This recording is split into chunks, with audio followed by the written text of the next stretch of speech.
Hey, c'est ça. Hey, c'est bien.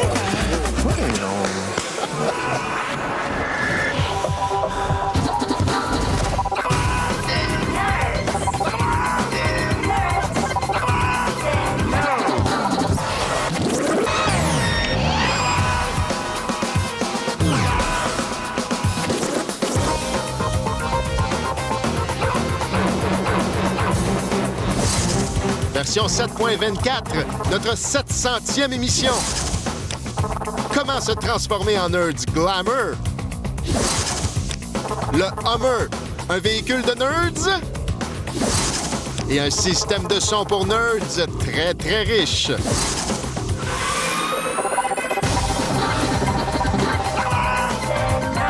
Spécial glamour. Ah! Bienvenue à cette soirée glamour qu'on a organisée pour souligner notre 700e émission. Oui! C'est pas rien, ça, 700 émissions. C'est même extraordinaire. Sérieux. Et tout cela m'inspire un mot. Et ce mot-là, c'est merci. Merci à vous à la maison, parce que sans vous, on n'aurait certainement pas fait 700 émissions. Alors, j'aurais aimé vous inviter toute la gang pour vous dire merci en pleine face, oui, en personne. Sauf que, ben, ça aurait réduit à 0 notre code d'écoute. Alors, je pouvais pas faire ça. J'en ai choisi un, hein, et j'ai invité Hugo. Ce sera votre digne représentant. Hugo, bienvenue à la Revanche des Nerds. Amateur de l'émission? Bien sûr. Et de son animateur? De son émission, oui. Oui, bon, ça commence mal. Alors, mon cher, bon, vous remarquez qu'Hugo fit plus ou moins dans le décor. Et c'est normal, Hugo est pas très glamour, comme tous les nerds. D'ailleurs, il est pas habitué de sortir. Alors, ce qu'on va faire, Hugo, c'est qu'on... Non, mais regarde, on va te glamouriser. On va te passer au glamorizer. Hein? OK. Et là, tu vas flasher comme nous. C'est Joël qui va faire ça, parce que Joël, t'es une fille qui a du goût. En fait, ben, t'es la seule fille dans l'équipe, puis ça donne que t'as un peu de goût. Donc, tu vas t'en occuper. Et tu vas commencer par quoi? Ben, manifestement par ses vêtements, hein. Il y a un moyen d'être glamour dans ses vêtements et nerd, et là, ben, c'est pas ton cas. Alors là, le brun, prends-le pas personnel. Ouais, fais attention à ce que tu dis sur le brun, toi, là. Il est super beau, ton brun. Mais ton brun à toi, c'est un drôle de petit mélange. Les textures, là, du petit côtelé, du petit moucheté, du petit carotté, c'est pas glamour. Alors, Ouais, on mais va je suis aller voir. confortable. Oui, mais c'est parce que ça flash pas dans une soirée mondaine. On va te régler ça. On va aller voir Jean Héroldi, qui est un designer styliste, qui va vraiment te rendre glamour grâce aux vêtements de la mezzanine du Simons à Montréal. Tu vas voir, ça va être super bon. OK.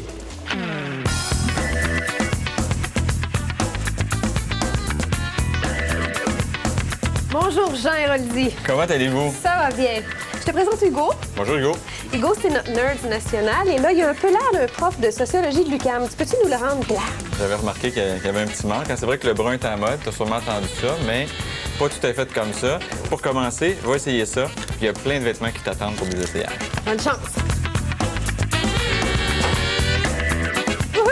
Je sens comme un petit malaise. Hein? C'est peut-être un peu trop fashion, mais ça irait bien à Masby, par exemple. Ouais, l'encolure, hein? Oh, rockstar! Minute de sourire là-dessus. Moi, je trouve que ça se fait bien. Regarde, c'est beau, les petits anges comme ça. Et regarde, il y a même la petite culotte pour le dimanche. Petite culotte du dimanche. Ah, il y a un veston, déjà. On s'en vient vers la bonne direction, là. Oh, Jean-Paul Gaultier. Veston un petit peu tweed. Le chandail est assez spécial aussi. Un peu de trans. C'est pour les nerds à biceps. Oui, c'est ça. Oui, c'est ça. Non. Oui. Non, les pectoraux. Attache un peu, pas peur. Comme ça, regarde. Regarde, c'est beau. Ah, ça, c'est beau. C'est un petit côté un peu chic, mais c'est pas encore tout à fait assez chic pour une soirée glam chic. Là. Non, On parce va que là, être c'est habillés brillant, c'est quand même du Versace. Les nerds n'aiment de pas en avoir beaucoup habillés en Versace. Non. Mais peut-être qu'on pourrait garder une de ces couleurs-là, donner un look comme vraiment habillés. chic. OK. Ah, ça, c'est glam chic. Costume assez simple, mais on a mis toute l'énergie sur la cravate, la couleur de la chemise aussi, cravate Moschino. C'est pas n'importe quoi. Là, c'est sûr que tes lunettes, là, moi, regarde. C'est comme un dépeigné contrôlé. OK. Merci, Jean. Ça fait plaisir. Il est temps, on passe. Regardez ça. Oh, ben... J'ai de la misère à siffler tellement tu m'impressionnes. Bravo! Bravo! Mais Joël, c'est bien beau être beau, mais un nerd doit rester un nerd, hein, même dans une soirée glamour. Il a besoin, donc, de gadgets qui flashent autant que ses vêtements. Toujours être chic et techno. Et là, la première chose à faire, faut que tu arrives en flashant dès le départ avec le dernier téléphone, le Charm, BlackBerry, 550 $. Tu peux tout faire avec ça. Puis c'est plus joli que les petits là, que t'as comme ça. C'est plus élégant. Première chose. Deuxième chose pour flasher. Tu vas tout avoir après, inquiète-toi. Merci. Deuxième chose, le laptop de Ferrari avec le petit logo au milieu. Regardez si c'est beau. Ça, t'amènes ça au Grand Prix. Là. Les filles, ça tombe par terre. T'essaieras ça. D'ailleurs, Pascal va en parler dans une chronique la semaine prochaine. Oui. Combien ça coûte, ça? 2450 $. Ah, 2400. C'est PC qui nous a amené ça. C'est cher, hein, c'est cher. Donc, il faut le protéger comme il faut. Surtout des regards indiscrets. Tu sais, les regards du peuple, là. Alors, rien de mieux qu'une sacoche qui vaut 2 fois le prix parce que ça coûte 5000 $. Ouais. Pour protéger ce beau laptop, qu'est-ce qu'elle a de particulier? Pourquoi elle coûte 5000 $? Mais c'est du croco véritable, Patrick. Profane. Du vrai croco? Croco véritable. Alors, ça vient de la maison Maxence Canet, à Montréal, sur la rue Laurier. C'est génial. C'est un petit peu efféminé, par exemple. Si vous trouvez ça trop féminin, dans le plus masculin, ça sent bon, c'est du buffle. Du buffle, c'est masculin. Ça sent l'homme, c'est À ça, 800 $, c'est ça sent le... Et un œil connaisseur va reconnaître la qualité du cuir. Le buffle, c'est quelque chose. Bon, là, des fois, tu veux te couper aussi du monde, là, du petit monde. Et là, il n'y a rien de mieux que d'écouter de la musique. Absolument. T'as Et pour besoin d'un ça, lecteur MP3. il te faut le plus récent, le plus petit, le plus cute. Et ça se glisse super bien dans une petite poche de smoking. Ben oui, ça Donc, remplace c'est beau. le petit foulard de soie, là. Et Ben oui. il faut les écouteurs qui vont avec. Alors, des écouteurs Ultimate Ears à 300 $. Et ça te scelle l'oreille. Et ça a un son merveilleux. Les connaisseurs vont reconnaître que tu es C'est quelqu'un vrai, de ça. sérieux. Mais la chose la plus importante, C'est quoi? arriver dans la soirée mondaine, ton moyen de transport, c'est... Le Segway. Le Segway, 5300 $. Ça, là, ça, tu flashes, Patrick. Ouais, ça, oui, c'est le j'avoue. summum J'avoue que du d'arriver nerd. avec ça dans une soirée mondaine, effectivement, ça C'est impressionne tough à battre. pas à peu près. Bon, ben fais-nous une Essaie. démonstration. peux l'essayer? Impressionne-nous. Ben Vas-y, oui, vas-y. s'il Ah te oui. plaît. Va impressionner les dames de ces 5 à 7 environnants, là. Yo! Allez, vas-y. Hey! Hey, salut, là. Salut, là! Bonne soirée, merci. Hey, amuse-toi bien, hein? Amuse-toi bien! Merci, vous autres aussi. Bye-bye, là. Hey, c'est cool.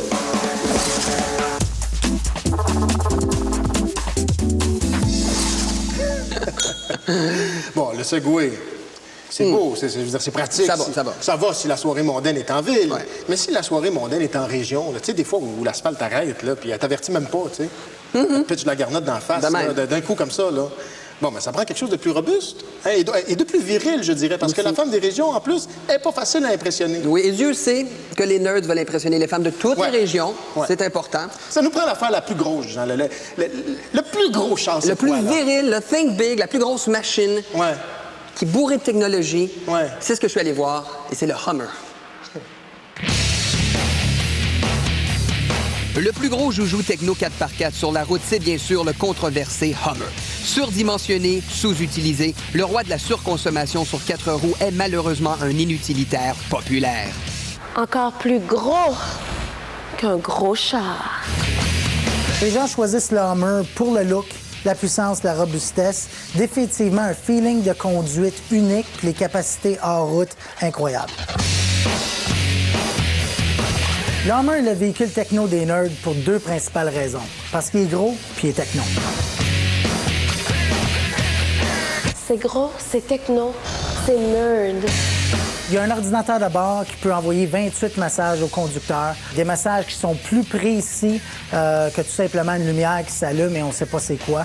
Il y a plusieurs équipements standards sur le véhicule Hummer H2, dont le système OnStar. Le système OnStar est un système qui marche avec une technologie cellulaire et une technologie GPS de repérage. C'est un système qui va permettre d'avoir au bout des doigts une assistance routière immédiate qui va pouvoir déterminer la position du véhicule en cas d'accident, en cas de déploiement de sacs gonflables. Parce que Hummer rime avec glamour. Un autre des équipements standards, c'est bien sûr nos miroirs qui sont repliables électriquement, qui changent de coloration par l'intensité de la lumière. Donc, on appelle ça un miroir électrochimique et qui sont aussi des miroirs chauffants pour l'hiver. Le système de navigation, c'est un système qui marche tout simplement par une carte routière informatisée. Donc, un écran tactile sur carte routière. Si t'en as une petite, achète-toi-en un gros Hummer. Mais les nerds n'aiment pas juste les gros jouets. Ils aiment les gros jouets qu'ils peuvent modifier. Les nerds qui veulent modifier leur Hummer peuvent aller très loin. Certains acheteurs personnalisent tellement leur véhicule qu'il n'y a aucune limite. C'est incroyable. On peut parler monétairement de 15 000 $ pour des systèmes électroniques intérieurs comme radio, DVD, à aller jusqu'à une peinture de 20 000 $. Ce que je vous propose, c'est de vous en montrer un.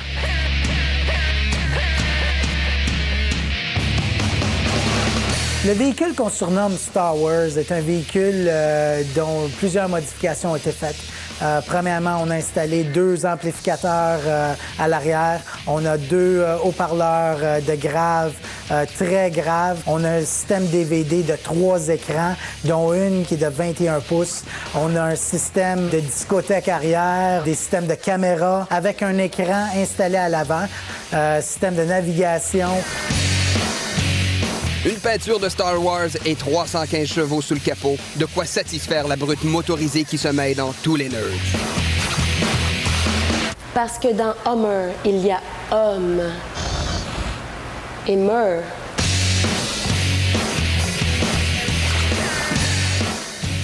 Ben écoute, oui, j'avais pas remarqué ça. Un homme, je crois savoir ce que c'est, mais un meur, c'est quoi, Jean?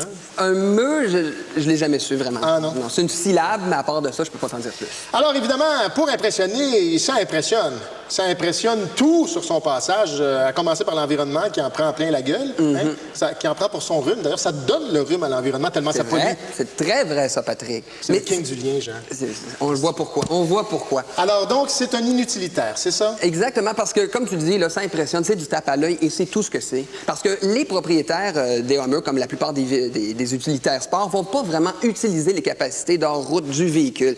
Ça coûte cher, ça pue, ça pèse 3 tonnes. Quand le prix d'essence est à 1,50 $, là, ça va coûter près de 200 $ pour faire le plein. Hey. Puis ça va partir assez vite parce que le Hummer consomme 20 litres au 100 km. 20 litres, c'est fou. C'est Puis, il va faire de 0 à 100 km à l'heure en 10 secondes seulement, mais ça va coûter 15 $ de gaz. Bon, Dieu merci, c'est pas tout le monde qui a les moyens d'acheter ça. Non. Et si vous voulez impressionner et que vous tenez à avoir un produit Hummer, bien sachez qu'il existe une foule de ce qu'on appelle produits dérivés. Il y a de tout, Patrick. Il y a du déo, il y a du savon, il y a un barbecue, il y a un vélo. Et bientôt, même au mois de décembre, tantôt vous parlez de celui de Ferrari, il va y avoir le laptop Hummer. Ben merci. Ben, ça fait plaisir. Hey. Ah, vous restez là, on fait la pause et au retour, on poursuit cette soirée glamour. Si vous avez un commentaire sur l'émission, vous pouvez joindre le service à l'auditoire de Z-Télé par courrier, également par téléphone ou système ATS et bien sûr via le site ztélé.com.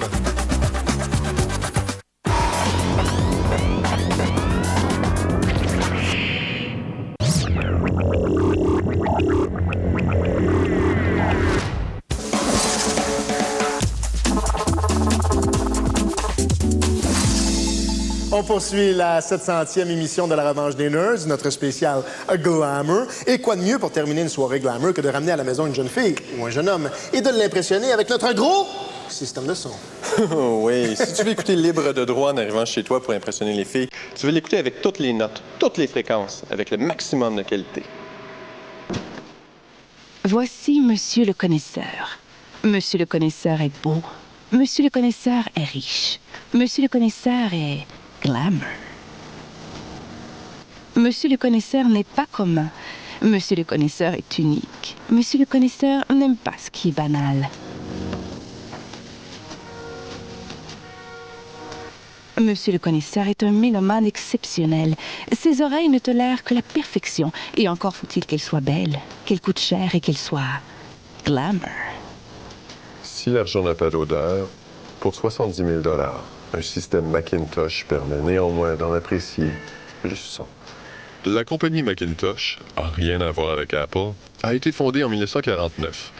Leurs composantes sont massives, construites pour être durables, mais aussi pour minimiser les vibrations parasites. Pour écouter un CD, je le dépose gracieusement dans le MCD1000 CD Transport, 10 000 $, qui ne fait qu'extraire soigneusement l'information numérique du CD. Elle est ensuite décodée dans le MDA1000, lui aussi 10 000 $, qui suréchantillonne la musique numérique pour lui redonner la qualité parfaite d'un morceau analogique.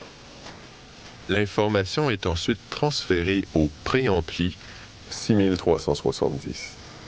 Qui combine le meilleur du tube et du numérique et qui prépare le son pour les amplificateurs. Parce que ça en prend deux. Ils sont monophoniques. Les MC501 Power Amplifier monophoniques de 500 watts. 5 850 $ chacun. Pour transporter le signal vers les haut-parleurs, les câbles plats Valhalla. 12 000 $ la paire. C'est ce qui se fait de mieux.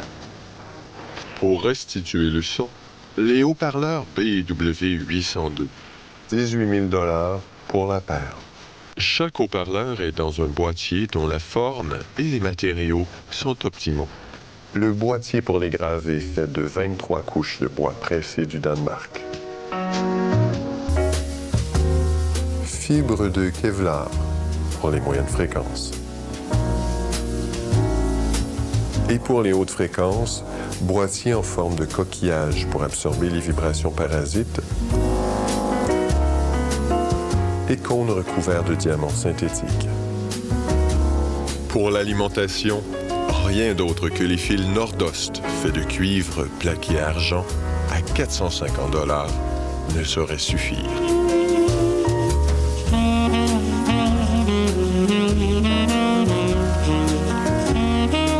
Ça sonne plutôt bien.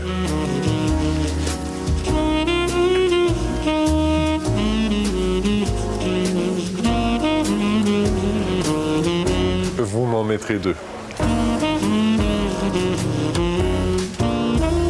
Oh ben, vous m'en mettrez deux. Monsieur joue les gars riches, c'est pas impressionné. Mais dans les faits, Pascal est pauvre et a été très impressionné parce qu'il l'a entendu. Très impressionné.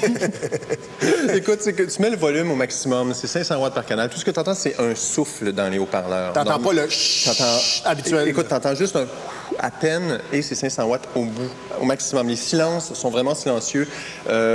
Toutes les composantes du système sont faites pour fonctionner nettement en dessous de leur capacité maximale. Donc, tu as toujours le maximum de performance qui peut être donné à chaque note. C'est incroyable d'écouter les morceaux qu'on est habitué d'entendre en MP3 cheap. En pleine qualité sur un CD, c'est... Bref, ça coûte cher, mais on entend la différence. Je pense qu'on l'entend.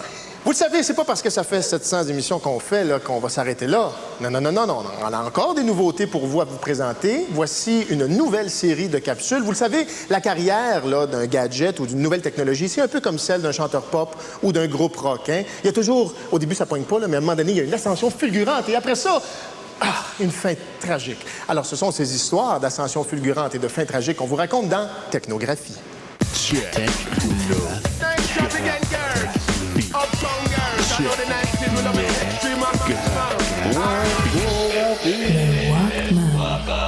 C'est en 1979 que Sony crée le Walkman. Transformant l'écoute de la musique en expérience solitaire, le gadget s'accorde à l'individualisme des années 80. Son succès est phénoménal. Il se vend à 50 millions d'exemplaires au cours de la décennie. En 1984, le Walkman partage la vedette avec Kevin Bacon dans le film Footloose. C'est la consécration. Le Walkman sombre ensuite dans l'oubli, mais son esprit survit aujourd'hui dans les lecteurs MP3 comme ce iPod, qui, s'il pouvait donner une entrevue, dirait sûrement que le Walkman était son idole de jeunesse. Alors oui, c'est la vraie voix du vrai gars, des vraies musicographies, et c'est Paul Beauregard. On tient à le remercier grandement d'avoir accepté. Bon, faut dire qu'on l'a payé. Ça aide, évidemment. Alors, qui est de mieux placé que Richard Petit? Ah, merci beaucoup. Qui est de mieux placé? Merci. C'est Kiwi déjà? OK, oui, débarrasse. Qui est de mieux placé que Richard Petit pour conclure un spécial glamour, lui qui fréquente, oui, les gens riches et célèbres du monde de la techno? Richard! Bonjour, Patrick. Joyeux 700e. Merci. Oui. Ça doit pas être très agréable, les fréquenter, remarque de ce temps-ci, parce que ça brasse pas mal. Oui, mais pas dans le sens que tu penses, là. Écoute, ça va vraiment pas bien dans la Silicon Valley. C'est ça, c'est ce que je voulais dire. Ça va très mal. Ça va très, très bien. Bon, écoute, tu sais, on pourrait plus dire que c'est les couteaux qui volent pas Valley en ce moment. Ah oui? Ben oui. Qu'est-ce qui se passe avec ton chum, Kai Foodie? Tu sais, celui qui travaillait pour Microsoft et qui a décidé de partir pour Google. Mais là, Microsoft pas content, ils l'ont poursuivi parce qu'il a brisé une clause de son contrat. Il n'est plus tout seul. Ah non? Mark Lukowski.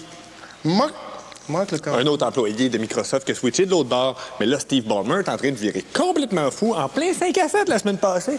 Lance une chaise de bord en bord de la salle, puis il commence à crier « I'm gonna fucking kill Google, I'm gonna bury Eric Schmidt ».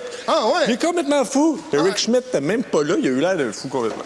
OK, c'est pas celui qui pitche la chaise. Là. Non, il était même pas dans la salle. Tout le monde a fait « Qu'est-ce qu'il fait, l'homme, c'est Ballmer? Ça veut dire quoi en français? Ça, non, c'est pas traduisable. Okay. Mais il devrait se relaxer un petit peu parce qu'il est pas mal tendu. Il devrait venir à nos cours à moi puis Caïfou. On fait du yoga la fin de semaine. C'est vrai? Oui. Mais écoute, il faut que je te parle. Oui. Si je te dis AMD Intel, mais Dolce & Gabbana du processeur, les Aston Martin du circuit intégré. Non, c'est pas vrai. La chicane n'est pas liée. Non! Ben oui, Thomas McCoy. Thomas McCoy.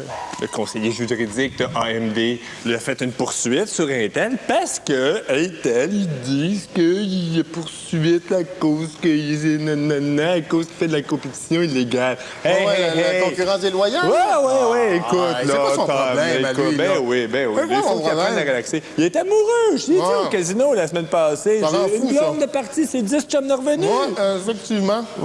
As-tu d'autres chicanes à part ça? Steve Jobs.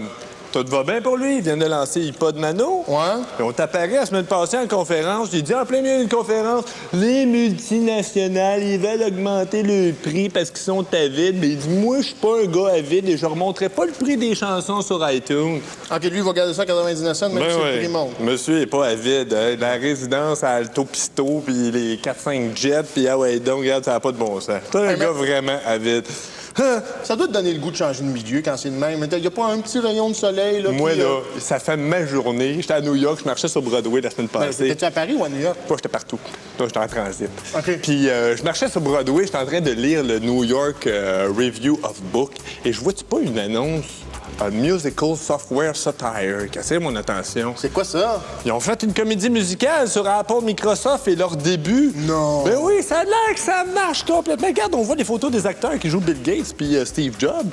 Ouais. Mais c'est pas très, très ressemblant. Non, ils se ressemblent pas bien. Mais c'est du théâtre, tu sais, avec les perruques, les manteaux, les chapeaux. Il faut l'imaginer, se le projeter mentalement. Les lunettes aussi, d'ailleurs. Bilou, là, tu sais, qui a été renommé l'homme le plus riche de la planète. 59 milliards. Il vaut 3000 tonnes de lingots d'or. Ça se peut-tu. Mais l'as-tu vu la pièce, Oui, je l'ai amené en secret, mais il a adoré ça. C'est vrai, il était déguisé, toi? Il était déguisé, on regardait ça un petit peu l'autre Hey, bonne 700e. Hey, à vous aussi. Bonne 700e. Et bonne 700e à vous aussi. Merci beaucoup. On espère vous retrouver la semaine prochaine pour la 701e.